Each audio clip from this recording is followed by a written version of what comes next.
Welcome to ఒక మాట. తెలంగాణలో వచ్చే కొత్త ముఖ్యమంత్రి ఎవరు? జైలుకెళ్లి వస్తే సీఎం పదవి గ్యారంటీ అని నేతలు నమ్ముతున్నారు. గత ఘటనలను గుర్తు చేస్తున్నారు. ఇంతకీ తెలంగాణలో నెక్స్ట్ సీఎం ఎవరు? జైలుకెళ్లాలని తహతహలాడుతుందెవరు?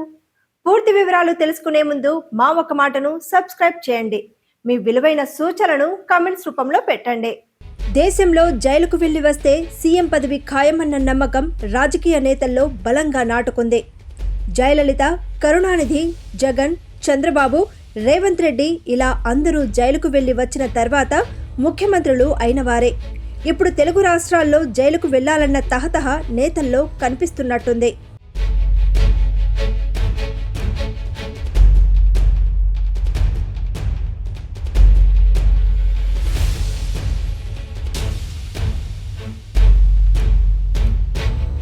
ఇక జాగృతి అధినేత్రి కవిత తన రాజకీయాల రూటు మార్చారు.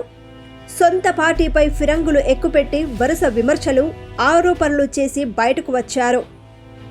ఇప్పుడు ఇక వచ్చే అసెంబ్లీ ఎన్నికల్లో పోటీ చేస్తామని కూడా ప్రకటించారు. దీంతో సీఎం పోస్టుపై కవిత కన్నుపడిందని రాజకీయ వర్గాల్లో చర్చ జరుగుతోంది.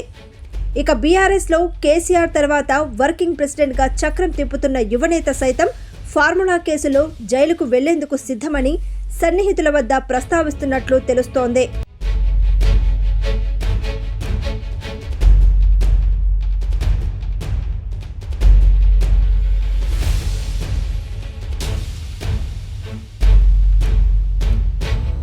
అందుకే సీఎంను రెచ్చగొడుతున్నారని రాజకీయ వర్గాల్లో చర్చ మొదలైంది. గత సాంప్రదాయాలు తనకు కలిసి వచ్చి సీఎం అవుతారని సన్నిహితుల వద్ద పేర్కొన్నట్టు భోగట్టా. బీఆర్ఎస్లో ట్రబుల్ షూటర్గా పేరున్న మరో నేత కాళేశ్వరం కేసులో ఎలాగో ప్రభుత్వం అరెస్ట్ చేసే అవకాశం ఉందని భావిస్తున్నట్లు సమాచారం. అందుకే తాను జైలుకు వెళ్తే ఇక సీఎం పదవి ఖాయమని భావిస్తున్నట్లు సమాచారం. చూడాలి మరి ఎవరు జైలుకు వెళ్తారో, ఎవరు సీఎం అవుతారో.